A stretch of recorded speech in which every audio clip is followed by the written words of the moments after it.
what that is? Discipline. Selfish. No joke. We're legitimate. Let's fucking do this. Then do it. Do it 100%, because I'm trying to. We recognize that we are limitless.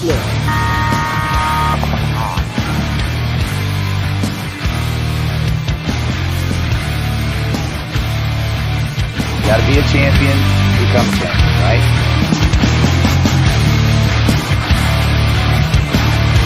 Winning is a habit because we create habits that lead to good execution and success.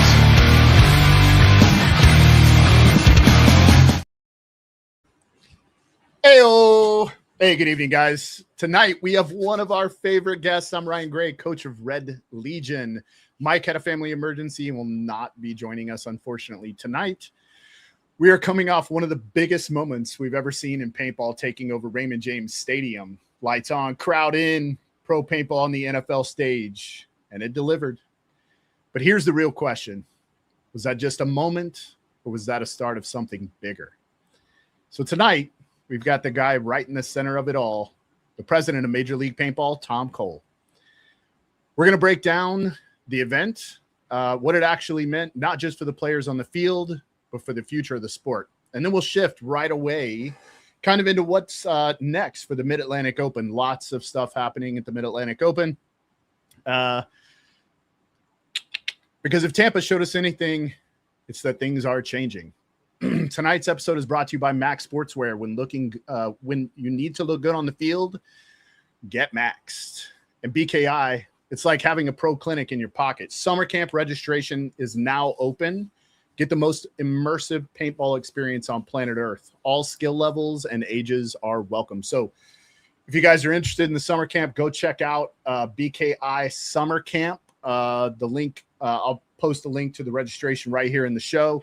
I'll try to get that up before we get going. I apologize. Tom and I got busy talking in the green room, and I unfortunately was not able to to go pull the link. You guys who are in the chat, please get some questions in there. Again, first, we're going to kind of talk about Tampa. We're going to try to stay away from the topics that have already been discussed on Play the Game podcast and the Spick and Span show. There will be some crossover because there are some moments we just cannot skip. And then again, we'll jump right into the Mid-Atlantic Open, which again, guys, there's so much stuff happening. I kind of flirted with the information a little bit last week. Tonight, you're going to hear it all straight from the horse's mouth.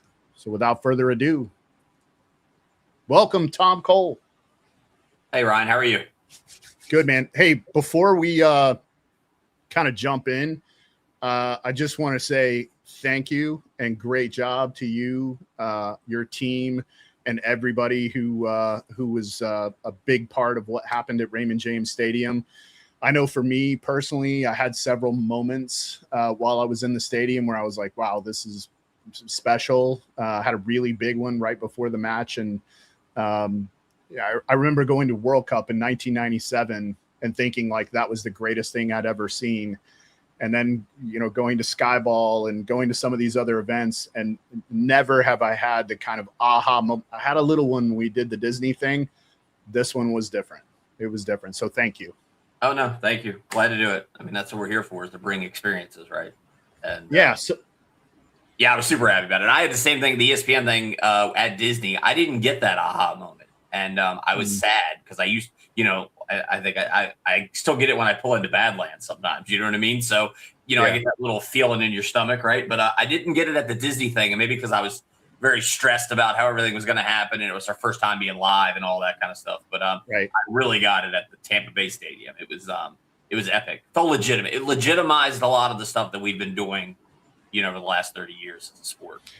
Do you think maybe some of your concern and why you didn't have a moment at Disney was because there was no time? Like it felt like we were in and we were out. We were in and we were out and we were stressed, and Disney's a whole nother level of stress, right? They're professional stress people. And they were actually fun to work with, but I was self-imposed stressed. But yeah, and it also wasn't as big. It wasn't bigger than life. Like this thing felt bigger than life, right? Like when you walk in there, it was the real deal. Whereas the Disney thing is a smaller stadium and So yeah, I didn't have the moment when I walked. I had like a kind of where I just walked around and looked around, but I didn't have that moment until right before our match with Tampa Bay Damage, like the big one. And I looked up and saw the crowd, saw the Jumbotron behind them with the bunkers right in front of me. And it was just like, I got this kind of landscape of this is completely different. You know, like I never thought I would see this kind of in my paintball lifetime. I didn't think we would get to this point. Well, I mean, this is the stuff we've talked about since we were kids, right? Like, wouldn't it be cool to be in the stadium and all that kind of stuff? That stuff you do over a beer when you're talking with your pals about what you should be doing, what we could do, right? I alluded a little bit before the show, but it's like I've been doing this, I think we said, for 40 years now, which is depressing in its own right. But I very rarely send my friends and family like clips of paintball at this point in time, but I definitely sent them clips of Tampa. It's pretty epic. What was your favorite clip? The Marcelo not getting the buzzer, and then on the Jumbotron. I mean, that was pretty cool. Yeah. We kind of talked about that in the green room. For your match, I mean, I see a lot of the HK stuff, so I saw Marcelo walk out there for his match, and then Faceful did a video with Malloy and that whole little that mental game, cat and mouse game they played to try and get that. I mean, that was great paintball, right? That's when people buy tickets or when they want to watch paintball, that's what they want to see is that stuff. You had two of the greatest names in paintball just battling it out, not just physically, but it was also a very mental and emotional game right there that they were playing. So I mean, you wouldn't get that from Malloy, how emotional it was, but yes. I'm sure excited. Our guys, I mean, you saw him at the end. He danced. Yeah, no, I mean, the Red Legion guys were super happy. I think I see people crying. I think, the whole thing. Yeah, so. Like they're totally emotionless until usually until the tournament's over. Like, sometimes the guy, so one of the guys will go out and have like, a pretty impressive point. Sometimes even shoot Kirill. Last year in Cincinnati, he shoots 5 guys in one point, walks back in, and I was like, "Hey, great job!" And he's like, "Yep." Like, okay. Yeah, we want some high fives or something out of that. That's for sure. Yeah. Okay, that's it. Yep. Okay. All right. Cool. I get paid the big bucks for. Yeah. Yes, I have played against Tom, and I don't remember if I won or lost. But yes, we played each other in a couple of times. Once in Chicago at the Badlands, and we played Bad Company also in where was that tournament on the beach in Europe where we gave you parts for your Malaga? Malaga, that's right. Malaga. Yeah, we played you guys there at some point. You give us parts of the guns? I don't remember that. It wasn't you. It was your guys. Yeah. Oh, when we were shooting Timmy's or something? Your Spimmies. Yeah, our Spimmies, yeah. Yeah. Yep. Yeah. But I don't remember if we won or lost. So, yeah, that was back in like 2004. It's funny because Brian seems to remember when he beat us like in 94 or something. He brings it up every show. He's like, "Do you remember at 94 when we beat you?" I'm like, "I've been losing the dynasty for a long time. I don't know if we got to pick and choose which games I lost the dynasty for." Yeah, I've lost several to them too. So. Yeah, they're brutal. Let's jump into a little bit of questions, just a few with Tampa, and then we'll kind of move on. But what kind of conversations did this event open up that weren't possible before? Other stadiums. It was definitely the first step in that road. I feel like other stadiums are in our future. I don't want to give away too much there, but there's definitely a lot of communication amongst the stadiums about how the event went. And our ability to pull that off went up, Now it's not conjecture about like whether we could pull this off and everyone will survive. You always see the people talking about like whatever catastrophic failures we're not thinking about. But sure. It's we can do it, and it went pretty seamlessly. They were actually happy with how many paintballs were around. They thought it was going to be way worse. I don't know what they thought, but I was quite distraught at any paintball mess. But they seemed super happy about it. So that's great. We're already tentatively pre-booked for next year. So the stadium thing is not a one and done type situation. So, and would we try to be there all 3 days or just that's a work in progress? And a lot of that really falls down to what they have scheduled.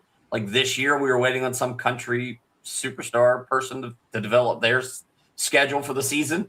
And it's last minute. I think some of it was determined by ticket sales as we were moving closer to the event. So that's always that challenge. We're definitely not, the first man up on the roster, but we do, Sure. It was a great event for them. And I think they enjoyed it and it ticked all their boxes that they were looking for out of a good event for us. So, yeah, we will be there next year. We just got to figure out, how we're going to do that, what that's going to look like. It's great news. Yeah.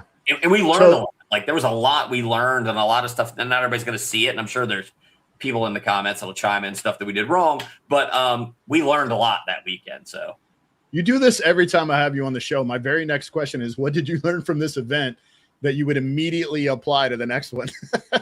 Oh, that's pretty good. We may, what would we do? We would add another way of capturing the balls on the net, right? So we would have a secondary higher net. We try to just go higher and bigger, but I believe a layered defense is better in that system.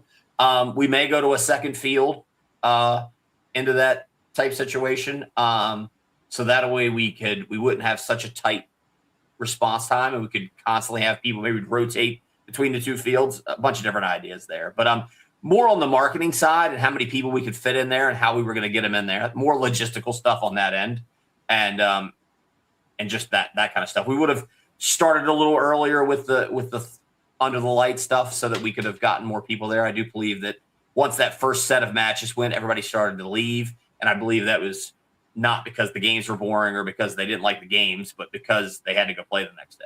They didn't want to be there all day. So I appreciate, and I talked to a lot of people as I was worried that they were leaving, and I really do appreciate that they even, that there was a lot going on that weekend, and for them to come and sacrifice their time to help make this event a success was important, right? So I appreciate all the people. And they did seem to be having a good time. So that part was good. Yeah, the crowd was a buzz for sure. The crowd was a buzz. Yeah. Can I throw a location in for possible consideration? The Cotton Bowl. I don't even know where that's at. It's literally in the Texas State Fairgrounds in Dallas. Okay. So they have the fairgrounds surrounds the stadium. Okay. And the Cotton Bowl is sitting kind of, I believe it's on the north side, kind of the north side, but it would be amazing to play in a place like that. And they have enough exterior that I believe that could satisfy the remainder of the tournament. Okay. That is impressive. And right, we'll it's hollowed ground. And it's in what city? Dallas. Dallas. Okay. I'll reach out to Mike. Is it really Dallas, though? Are you sure Dallas? I'm positive Dallas. It's 10 minutes from where we play right now. Straight down I-30. Yeah, I don't think that's Dallas. That's a different town. No, if you go west, we're in Garland right now. If you go west on I-30, about 10 miles, you will bump right into it. Perfect. Yep. It's pretty awesome. Yeah. I'll see if I can make that happen. All right. What has to happen for events like this to become more common? People are going to have to start buying tickets. Tickets, yeah. It's expensive. I'm not going to sugarcoat that at all. It's expensive. We wanted to do it. It was, talk is cheap, right? We can all debate about what's going to work and what's not going to work and all that different stuff. We've all been doing it forever. I'm as bad as everybody else. And if not worse, probably. But I don't think you can say that anymore, right? Like we've all been doing it forever. This is completely new territory. No, I mean, doing it forever as far as talking about all the cool stuff we could do, right? Yeah. Everybody's got a theory, right? Like, let's, I think we should be in stadiums, and Jason thinks it should be produced TV program, and the UFC guys think it's a story that we need to sell, right? We all have these different stories, and we may all be right, we may all be wrong, right? It's all of those. We have to start just putting pilots out there, and this was a pilot, right? We wanted to see how many people would book a ticket, how many of them would actually show, how many of them would stay, what would have happened if we charged $10, right? Because to be honest with you, if we could have charged $10 to everybody there, then the stadium would have been not a financial loss, right? So, those are the tests that we got to do to see if they're going. And you also, and let's say we would have charged $20 to be in the stadium or $10, right? Well, then our expectations from the consumer side would have been higher. So we didn't want to let them down. So we wanted to make sure it was worth $10 before we even decided to charge $10, if that makes sense. I would have paid $10. I think most people, and talking to people, almost everybody would have paid $10. And that would have relieved some of the burden from us, but Yeah. Everybody would pay Chad, $10. Yeah. So everybody would pay $10. And so then we're into it, right? But then now we need the next step is get 10,000 people all paying $5, right? Like that's the challenge. Danny Court's got a couple of comments in here, and I want to grab. Sorry, Dusty, and I want to grab this one. Nope, that's the wrong one. Chat is live tonight. I love the questions. Yeah, and this one's really good. How many tickets need to be sold to make it a break even? I would say about 5,500. It still wouldn't be a break even, because there's a lot of fees that are added on after the fact, like using the jumbotron and all that kind of stuff. So I'd have to do a deeper dive into that finance, but let's assume about 5,000 would make me happy. So I don't think the viewers know either that things like the concession stand, the league had to pay for the concession stand to be open for them to make the money from the concession stand. Yeah, and it was crazy, right? Because it all depended, and that's why we were trying to get the free tickets. Probably didn't do ourselves that good of a service, because basically we're evaluating how many bathrooms are going to be open. Because let's just make up a number. Let's say every bathroom costs $4,000. So as the event got bigger, the more bathrooms we had to have. So the more bathrooms we have, the more $4,000 we had to pay. Same way with food and vendor. They're like, what time do you want us open? We're like, what time can you be open? They're like, I don't know. It's $3,000 an hour. You tell me how many hours you want to be open. So that kind of stuff. Yeah. So we actually paid them to be open so they could sell drinks at the event. It's a great system. They got a great system. Smart. But someone's got to pay for that whole stadium. You know what I mean? It was epic. And they had security guards, like we pay for all that, but there's a lot going into that. There was a lot of staffing on their end. And they were amazing to work with too. Like they were very fun. Yeah. From my point of view. All right. What's one thing that didn't go perfectly that you want to improve next time? So they decided to redo the flooring. And no one really knows this, I guess. But so the way it was supposed to work under the original plan was you were going to walk through like the causeway to get to the field. So you were going to go through the actually concourse basically area and get dumped off at the ship. So the first time you would have seen the field would have been from the spectator side. This is for the spectators.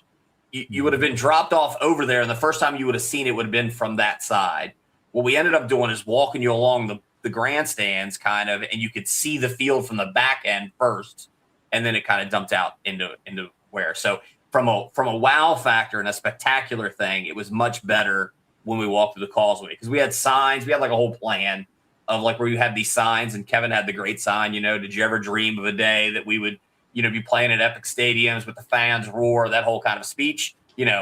We're trying to take those steps with Major League Paintball. It was a pretty epic walkway we had mapped out, and that went away when they decided to redo the floors because we were there. Yeah. So that was probably one of the biggest things. I heard a lot of comments and saw a lot of comments about the playing surface. Yeah. So, and that was probably one of my biggest fears going into this. I mean, and this is a little bit of the promoter in me, right? Everybody will love this part, but we knew the ground wasn't going to be ideal. We just weren't going to talk about it in advance because we didn't know what it was going to be, right? It could have been. I know it was the best ground we played on. Worst case scenario, it could have been a really bad thing because we hadn't seen the ground. That's more what I mean. I didn't know what it was going to look like. And so I wasn't going to say that we had great grass. I wasn't going to go into a whole speech about that and then end up not having it, right? Once again, I would rather not oversell something and over-deliver than the opposite way. But anyhow, so, and then, the stuff got leaked. Yes, Rainey, I'm still mad about that. And the stuff got leaked, and then, you had people chiming in saying it was bad. And, from a promoter's point of view, it doesn't do anybody a service, right? I understand we got this desire to get the truth out or whatever. So, but, it just made people have an expectation that wasn't true, right? The ground was great. So it worked out well. But yeah, I mean, it is what it is. You know what I mean? But, they're not going to let us play on their brand new prepping for the Super Bowl grass. It's just not going to happen. It's just unrealistic to believe that's what. Well, that's horse shit. You need to sell it a little better. Yeah, I'm known for my bad salesmanship. Yeah. Obviously, I've seen your wife. One of my traits. I don't believe that for a moment. All right, you ready to transit? You got anything else you want to add about Tampa? No, I'm good. Thanks again for everybody, and our team did a great job. And I mean, everybody, even on our team, everybody was excited. It was like everybody worked double. Because no one's pay went up to work that extra, all that extra stuff and build everything extra. So it was, everybody did a great job. I will say, like, the energy from the ESPN thing to the Tampa event was completely different. Like, the ESPN thing felt very angsty and like there was all this pressure. Whereas like the Tampa thing, like from the staff, really there was a much bigger sense of like peace, if you will. Like I think once everything got set up, So the difference was we're used to dealing with venues, right? We got Fatty, Matthew. We're used to dealing with venues, right? And so once the venues give us their parameters, we can work around that and we know our compromises. It's all give and take. The ESPN thing was different because they were also concerned with the gameplay. And there was a lot more going into that from once we start playing paintball, we feel like we know what we're doing. So that we have, right? Now, obviously, we still have things that we could be better at or challenges or things we could screw up, but that's all on us. There's not someone coming in at the last second and saying, by the way, you got to be done now. At the ESPN thing, we didn't control a lot of that stuff. So if there would have been bad wind, they would have told us we're not showing your show.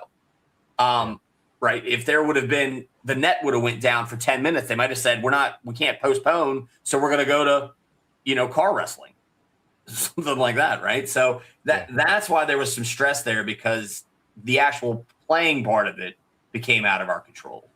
Mm-hmm. And that's extra stressful for someone like myself. Yeah. I get it. So, and I love this. Dusty says, let's pretend like we've been there before energy. That seemed like what it was. Like, yeah, this is old hat. Yeah, no, I think that's an art form I have for sure. That's one of my things, Let's not let this rumple you a little bit. So, yeah. And I will say after Thursday, going into Friday and Saturday, like every person I saw, I tried to make sure and say, thank you. And, what a special event that was and what a neat thing to kind of be a part of. And they all were grateful, and I think maybe humbled a little bit by the outpouring of kind of thank yous and gratitude that was shown from kind of everybody. Yeah, no, it was great. And that's why it's good the staff that we have, because they all like the game. They all like what we're building, right? So it's not like we're just going to go build a Lego building to see how well it's going to hold up or something. This is something they're all passionate about. So everybody really wants it to succeed. And then we want it to succeed for the players. And, when they appreciate it, then we're super happy. I mean, I always say my biggest messages back out to the free world is when you get done over all of that, the big battle that you have for the event, and you go online, you think someone's going to be like, great job, NXL. And someone's like, that was stupid. You know what I mean? And then you let them have it, or I let them have it, which is never the proper response. But sometimes that Monday is not the best time to give me a shot. That's for sure.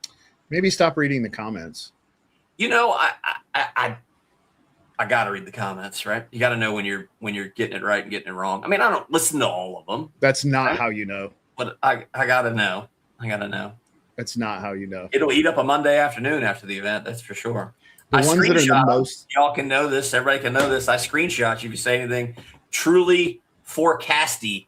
I screenshot it. So that at some point in time, they're like, this is never going to work and you're never going to do it again. And I screenshot it. So at some point in time, I can be like, oh, hi, cool guy 166. How wrong you were in 2026. I'm going to call him out on playing right for the Super Bowl or something. Jarrett from AAF said Tom's been told to stop reading the comments before. I know he has because I told him on this show to stop reading the comments. I don't read comments. I don't read them.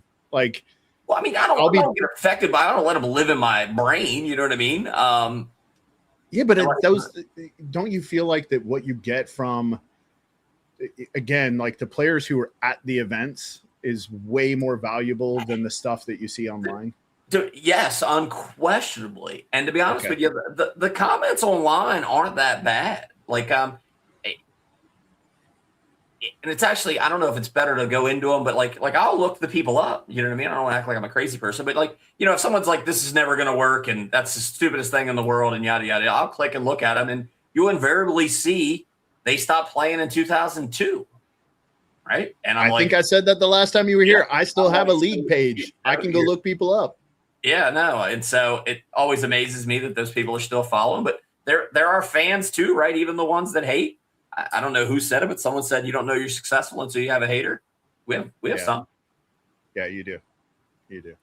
So and again, I don't think it's like their opinion isn't valuable, but I think the reality is, from what I've seen in the past, like, and this is why I stopped reading comments, to be honest, is because what I would notice is a trend. If the first couple of posts were positive, like replies were positive, it was a pretty positive thing that would follow. If the first few things were negative, it was a pretty negative thing that would follow. It's almost like it's not really their opinion. It's just what that guy said. So I'm going to say it too. Yeah, I'm amazed by the whole comments thing, right? It's like it doesn't matter what you're talking about, right? You talk about, you know, whether the Arctic is shrinking or whatever, and people will chime in, and I'm like, you know, you have a third grade reading level. I appreciate your opinion on global warming, you know what I mean? Whether they're right or wrong, you know what I mean? But it's just weird that they decide that they just should impart their wisdom on the rest of the world. But that's me. Who am I? I did have a question from Kevin Fillers, and he wanted to know your opinion about Gaza. I knew that was coming. Yeah. I told him, I was like, I'm not answering that. I'm not asking that question, but I did. So I'm satisfied. Yeah. All right. Well, let's jump into the Mid-Atlantic, right? So we're now just a couple of weeks away from the next event. In fact, I leave on Tuesday. So really excited. Yeah, really excited. This was a fast turnaround, by the way. If we could get that a week back would be cool. Once again, because of that country concert, we had a choice of being in the stadium or having a short turnaround. We chose the short turnaround. We'll deal with it, right? Like, we'll deal with it because of the product that we got. And I think the product that we provided, but it seems to be like there's a lot of buzz around Dover, and I keep hearing different things that are occurring, collaborations and potential television shoots and all kinds of things. So let's kind of start at the top, right? So let's talk about this collaboration with NASCAR. So after the event in Tampa, once again, I feel like that was pretty much a flagship type event, something we could lay our hat on. We had a call with NASCAR trying to do a Zoom call or whatever to try and come up with a way to help both of us market our two events that are coming up. One is they have their own all-star race coming up in 2 weekends in Dover, 2 weekends after our event. And they were going to bring out a driver. I don't think I'm going to mention the driver's name yet, just to make sure that that's all confirmed on their end. But a driver and a possible second driver, and what options we had to kind of help promote both products. And so in the dialogue back and forth, and this was all last week, we decided to go with an all-star game because they have an all-star race and we're going to have an all-star game. And so we're doing a deal with NASCAR to do an all-star game, which is kind of cool, right? So they're going to send a driver, at least one driver, maybe two drivers. They're going to help with the all-star game.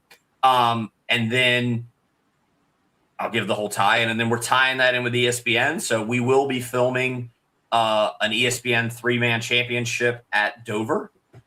We got that news at Tampa, like on the Thursday of Tampa, I believe I received the contract, or at least the preliminary bullet points of the contract.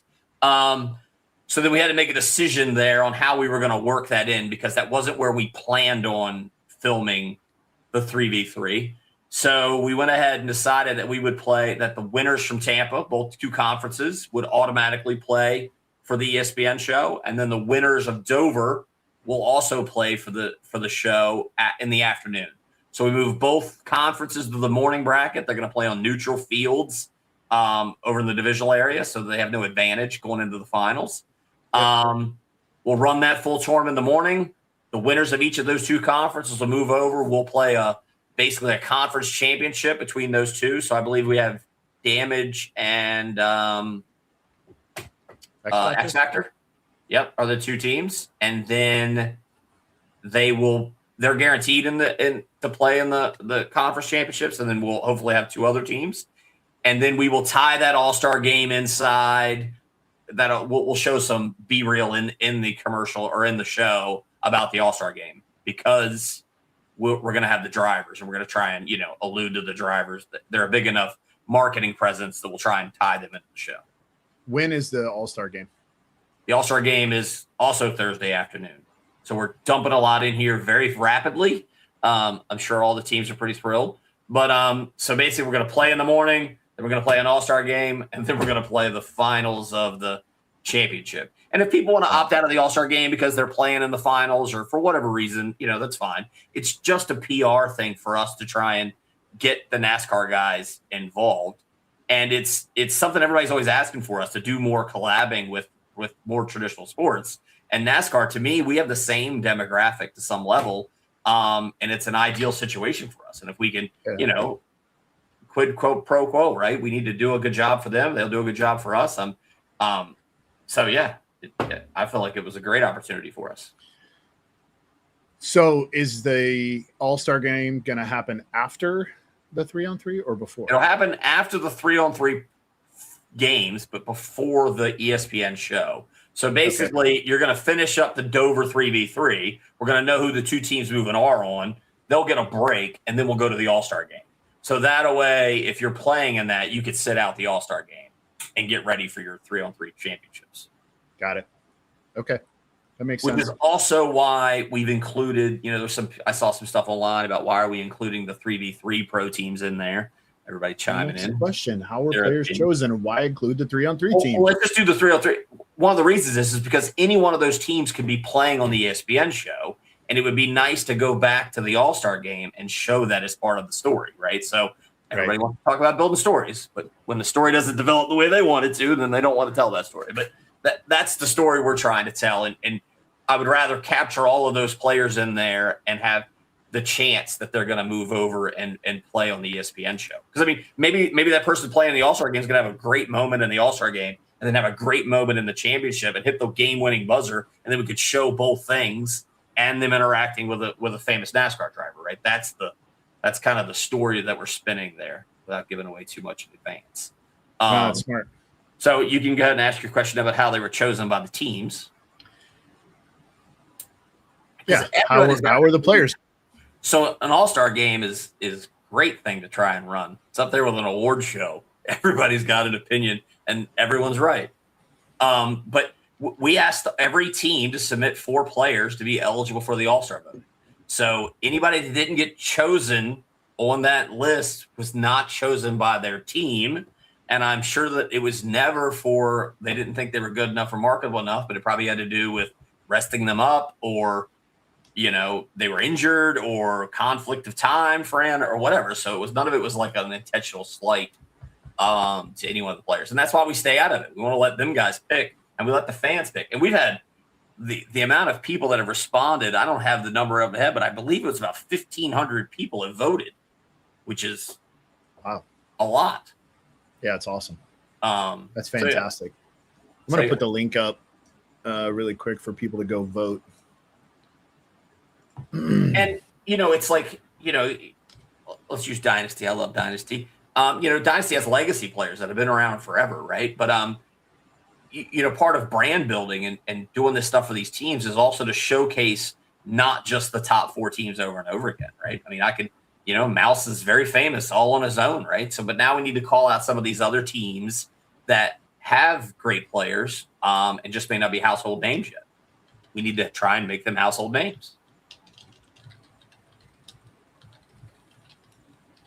Sorry. That's all right. You're concentrating on typing. I'm trying to find it. There it is. Found it.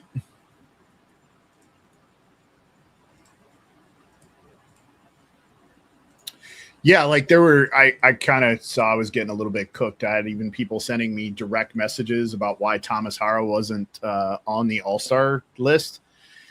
I didn't respond to any of them, and I'm not gonna. But because I'll just do it here. The reason Thomas is not on the list is because he's not an all-star yet. He played one really good tournament.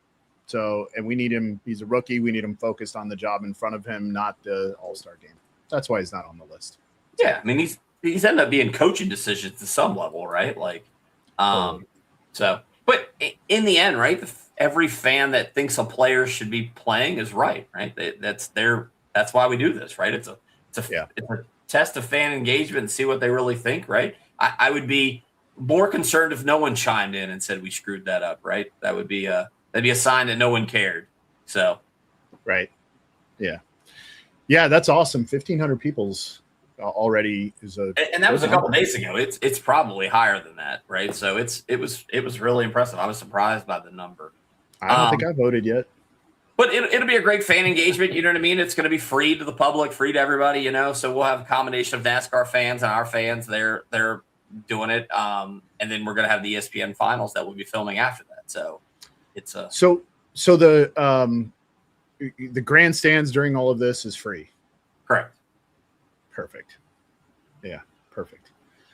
So can't say who the NASCAR drivers are going to be. How many players are going to be on each roster? So what we did was each roster is going to have, I believe, 13 plus 5 veterans. And we're going to play that with lines. But, one of the charities that the NASCAR guys are big into is a veterans charity. And we also support the Veterans Militia quite heavily. Wrangel's done a lot of great stuff. We actually brought him in to do the carrying the colors at the Tampa Bay thing. He flew in a heartbeat and said, I'll do that. Right. So we have a great partnership with those guys. And so, we're just trying to give back to those guys and, trying to make them part of the spectacle as well. So. Yeah, I love that. I like Chris every year when he asks the coaches from the show to coach those veteran lines, we're like, yeah, of course. Like, this is not even really something you have to ask us anymore. We'll say yes no matter what. Like, it's cool. And he's playing all over the world. I mean, he's playing in I think he's in Brazil this weekend playing. Yeah. He was. So he is getting around. Yeah. The travel stuff he's doing now is important. I'm gonna have to rank him up to something that stops him from winning so much. Yeah, we're just let him keep having fun and winning. Yeah. Jay Alexander, I'll get to your question kind of at the end. Yeah, this is a good question. Adam Gomez, are they putting GoPros on the marker this time or just the head again? That is a great question. I think that's probably an ESPN question versus. No, it's us. We're the ones that produce the show. So we are going to be using some of the glasses, the Meta glasses. Will be on some people, and I believe we'll be doing some GoPros. And Leds also suggested a camera that we're trying out. Leds from Eclipse that we'll be trying out that does more of a zoom. So yes, we will have a little bit of both there. Nice, great question, Adam. All right. What other events are kind of going on right now behind the scenes? Are there any new productions? I feel like you're leading the witness here, and now I forgot something. I am. I always am trying to lead you if you don't answer the question already. Well, we have. Well, so I know there were multiple streaming services on site and kind of around during the weekend of Tampa. So yeah, I got to ask. Yeah, well, we're there's the Drive to Survive documentary thing is something that everybody's always talking about. So we film some stuff with that as a pilot. I ended up being the subject of some of it, which I think I'm a boring subject. But this event was unusually stressful. We had some behind the scenes incidences that you're aware of that were, got some raw moments there that we normally wouldn't have. So I believe there's a pilot going to, some of the big streaming services. I will allude to that. We just safe to say we have lots of balls in the air that we're trying to put in the net. Yeah. Well, that's good news. Any movement in that direction is positive. I feel like we are like, we're hitting a lot of points, right? Like I had people like from the stadium game, I obviously follow a lot of sports people, other people with like my similar position in other sports. And, so a lot of them reached out to me, I should say a lot, but several reached out to me on LinkedIn and were like, congratulations. I saw the event, it looked great. The ESPN show's still being aired, right? So that's everywhere. I was just at a sports conference and everybody at my table, including NASCAR, Formula One, and Supercross, they all said they saw us on ESPN. So, all of these things are just leading into us being just a household name, at least in that upper level circuit of sports people, right? So, you got to be in the conversation in order to get the job. Has always been my story. So, we just got to try to keep ourselves in that conversation. Just seeing us on the list, like we're at a show this next week. I'm at a show called Peak, which is a sports conference, right? And just being on the agenda and having every other person in the sports field on the TV sports side, just seeing our name as a vendor or seeing us as a guest there or whatever, they reach out to me and they ask to have a conversations or whatever. It just keeps showing that you're out there and you're legitimate. Mm-hmm. And now I have a good sizzle reel with a stadium in the background. Yeah, I see it right behind you. Yep. Let's go to this one just because you led right into it. Any thoughts on the brewing? Sorry, this is from Jay Alexander. He says, any thoughts on the brewing of a players union being created? It's always been kicked around. Thoughts on the future viability of it? Well, Tom's not going to want to answer this question because the players union would be against Tom. So it would be bad for him. Actually, I'll answer this question. So It depends on which side of the player. One, you're customers, right? So you're not employees. So a union's a weird word. So and let's start and I believe this player union isn't necessarily like I don't know how to put it. This is like if the pro players are not making enough money, right? So who employs the pro players? That's the teams. So in reality, the union would be directed at the team owners, not necessarily the league. We are just like the space that the company runs their business in, which is a weird way to say that. But if the players got together, let's just say that the guys on NYX don't think they're getting paid enough for their services, and they join up with Dynasty and Impact and X Factor, all the players would have to get together and then talk to their ownership group, which is the guys that own the teams. But this is where it gets weird because he's talking about the other four like major sports that have unions. Is the biggest difference is the NFL, the NHL, Major League Baseball, and what am I missing? The NBA. And the NBA. The money comes from the league, right? A lot of money trickles down from the league.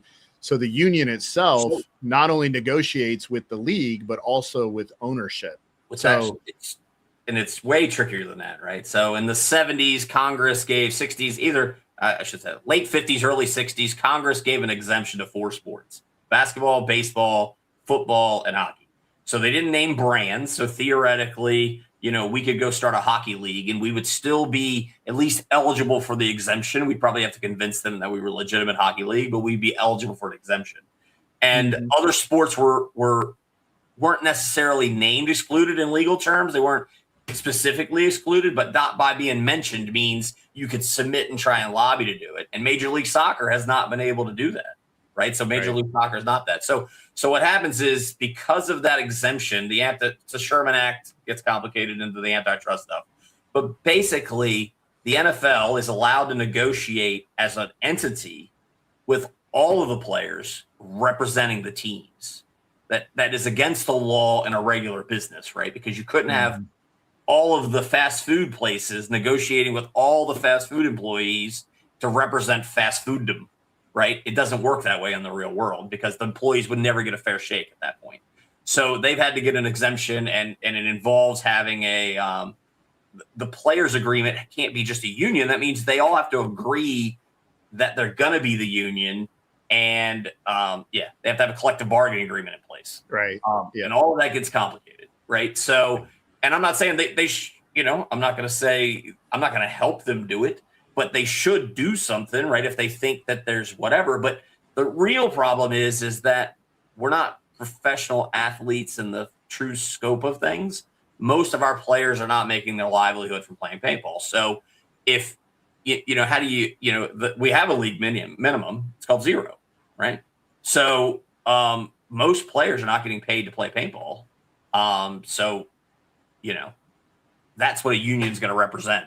So, and I don't know how that would work. So that's above my pay grade, but yes, they would have to unionize, and then they would go against the teams, because the owners of the teams are the ones that determine how much money they get paid, not the league. The league doesn't pay. The league doesn't pay any of the teams. Doesn't pay anyone. We're Walmart, right? You're shopping from us.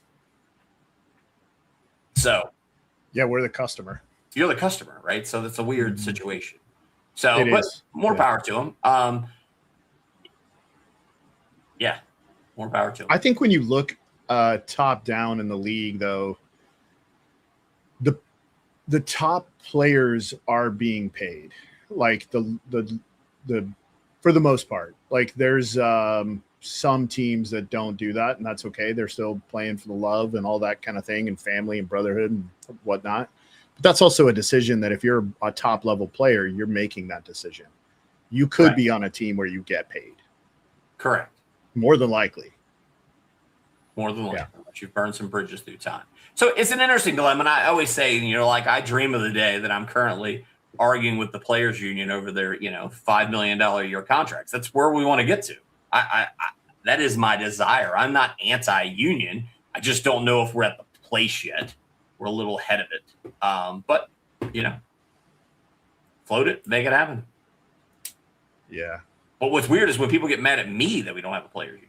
I'm always like, that's, it's like the cops being mad that they didn't create the mafia, right? Like, it's supposed to be an adversarial relationship in a friendly way, but an adversarial relationship, right? It's like a thing. So. Yeah, and it's interesting, the conversations that most people don't get to hear that happen, while you're sitting in the VIP or walking, and somebody who is upset at you, because you are treated sometimes like the business owner, right? Like you get tongue lashings pretty regularly, right?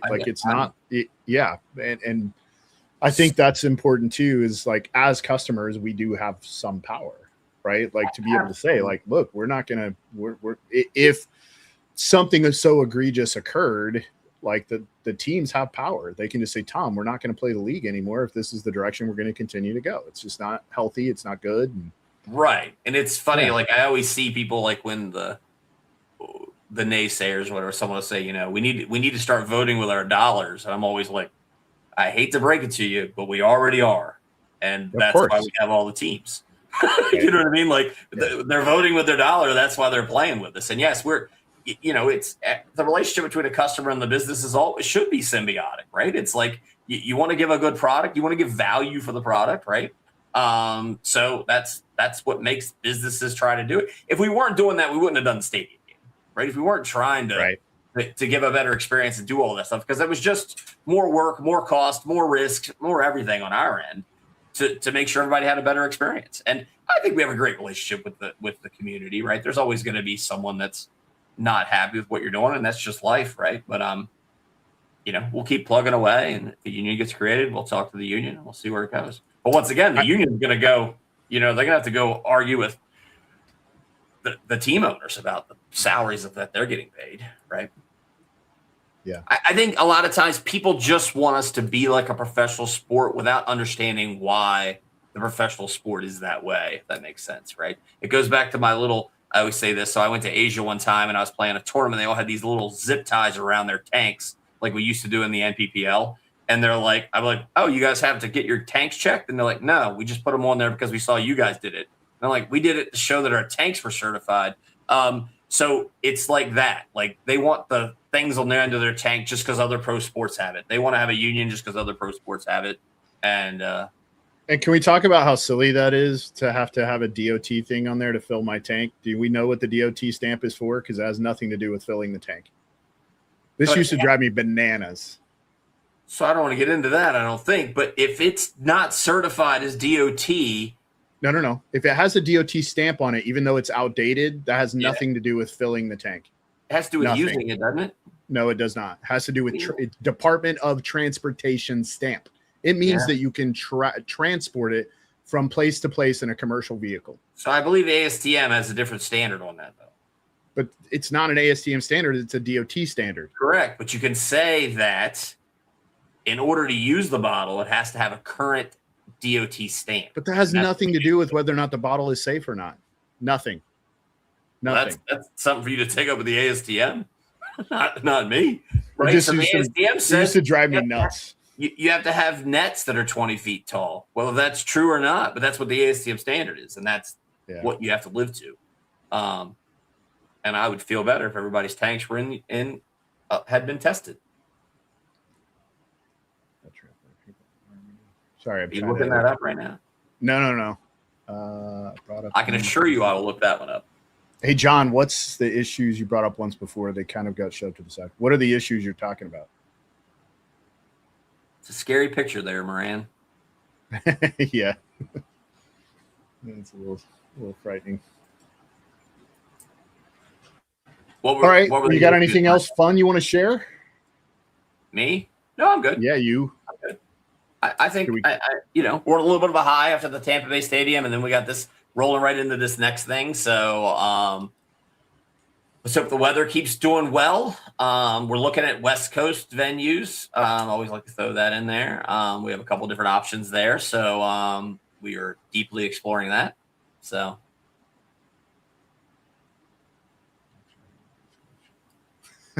Yeah. Sorry. I was reading Doc's comment. Got it. Yeah. So what are you going to do for event 3? That's a secret. Cincinnati. I don't know. It's a good question. Nothing probably. It's a small space. Yeah. With really good grass. Great. The best. So that's the best turf we play on. Yeah, this is the best turf we play on. So I hope that's a lifetime venue for us, and we will. That'll be our. We have 2 solid events, right? Texas is a great event as well, the Garland event. So I think we're on the home stretch there. We got, the Dover event, which is going to be. I mean, I don't want to speak out of turn, but it should be great grass. It was great grass when I looked at it. Beautiful, lush. It's going to be amazing. And it's a good time of year, so the weather should be good. And then obviously Cincinnati has great grass, and then we go to Texas, which is a beautiful venue. And we haven't had rain there last year, so knock on wood on that one. And then we go into World Cup, which will hopefully be the biggest event ever. So how long can we keep going to that venue? Until they drag me out of there. Have we not outgrown it? We have outgrown it. Okay. We're getting close. Well, there's not a lot of options. I understand. It's 60 acres. Right across the street from Disney. So we would probably not allow us to outgrow it. We would either go to another day or cap the event. Something along those lines. I mean, if you remember, like in the historic days, like PSP, I believe they were over 2 weekends. Like I think you played like a Saturday, Sunday, and then got Monday off, and then you started playing the next event the next weekend. I mean, those are not ideal options, but those are things we could do to try and like make things go longer. Well, it could be different events too, right? It could be the 5-man, could be the weekend before, the 3-man, or whatever, right? Most of the pro teams are down there already practicing the whole damn time. Yeah, we're right down the road in Tampa, so that trend is alarming to me that everybody's just traveling around the world to play each other all the time. So, yeah. Let's talk really quick about the rule changes and kind of your perspective on the impact the rule changes had on. Not like, did you think the rule changes created the difference in tempo of play, or do you think it was the layout? So you don't think it was the layout? Well, I hope it wasn't the layout. How's that? So layout is the variable, right? So of course, and Jason's got a hell of a job there ahead of him to always make sure that's exciting, right? And he's only got the same building pieces, so he's got to make it new, he's got to make it dynamic, and he's got to use the same ingredients every time, right? So try and bake a bread a different way every time and see how well that works for you. Sure. Just using flour and water, make it better. So he's got the challenge of trying to make that. I do think that the points for thing really made teams make decisions that were on the aggressive side.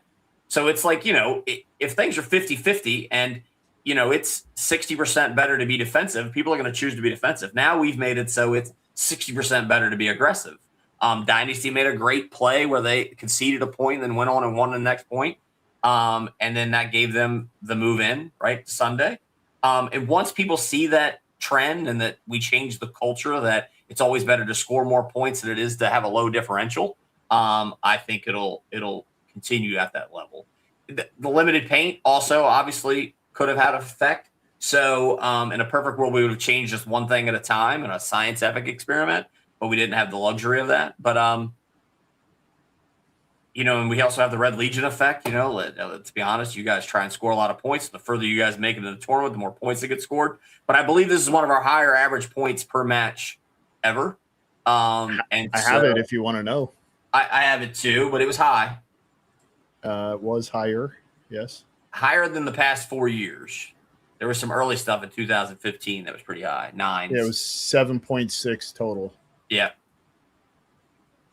So, and we'll see how that breaks out on a year because some events go high and then some events go low. So we'll see. But how about this? The team's philosophy was different. You heard people talking about it. Impact specifically told me they made a decision to play a point super fast because of the scoring system, and so did Dynasty. So yeah. Yeah. In fact, the top two brackets were 8.5 and 8.3. Yeah. The bottom bracket is what killed it. They were 6.3, which we knew. We've been talking about it since the.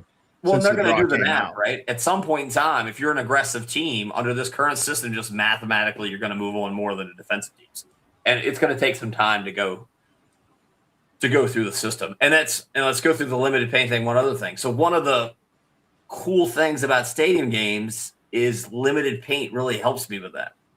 Yeah. Right. So I was not a big. I don't believe limited paint speeds the games up. I just don't believe that. Now I could be wrong. Right. But I believe structurally that the format has more to do with it. Format and layout have way more to do with it than limited paint.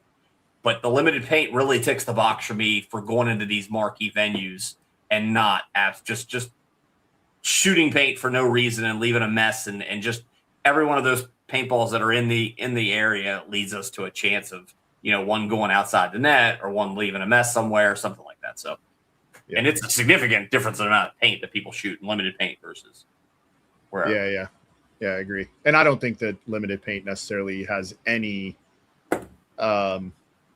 impact on the speed of the game.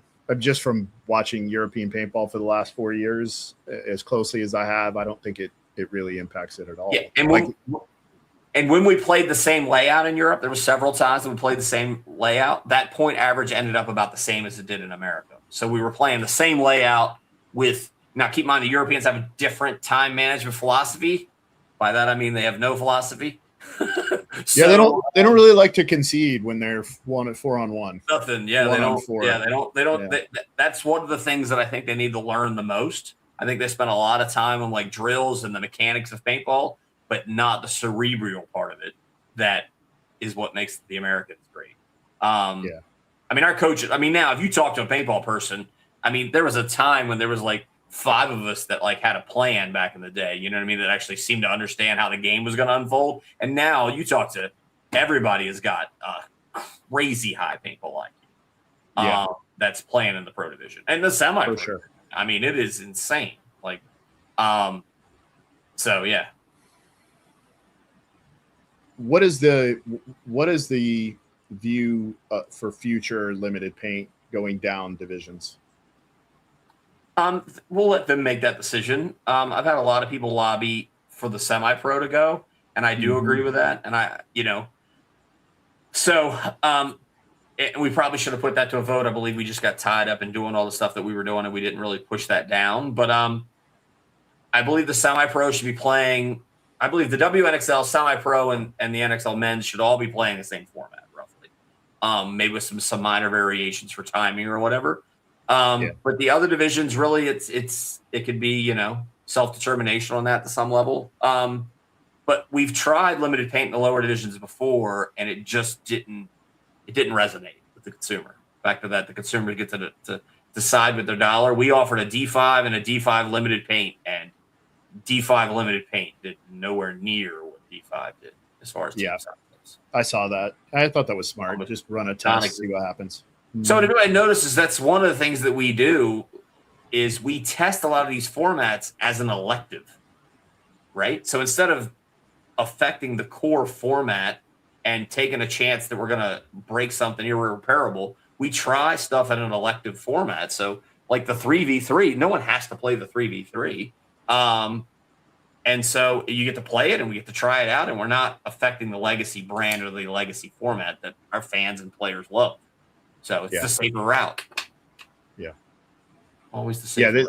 This is the best format I think we've ever had. Unquestionable. And I love the new rule changes too. I think they're not just because they benefit the team that I coach, but also I believe that's the way the game should be played. Like I think the higher tempo from an entertainment perspective, because when I watch really slow games, I'm not entertained, and I love paintball. Well, I love it. Even more importantly, and this is really what really is the backbone of my opinions on this, is it's boring to play.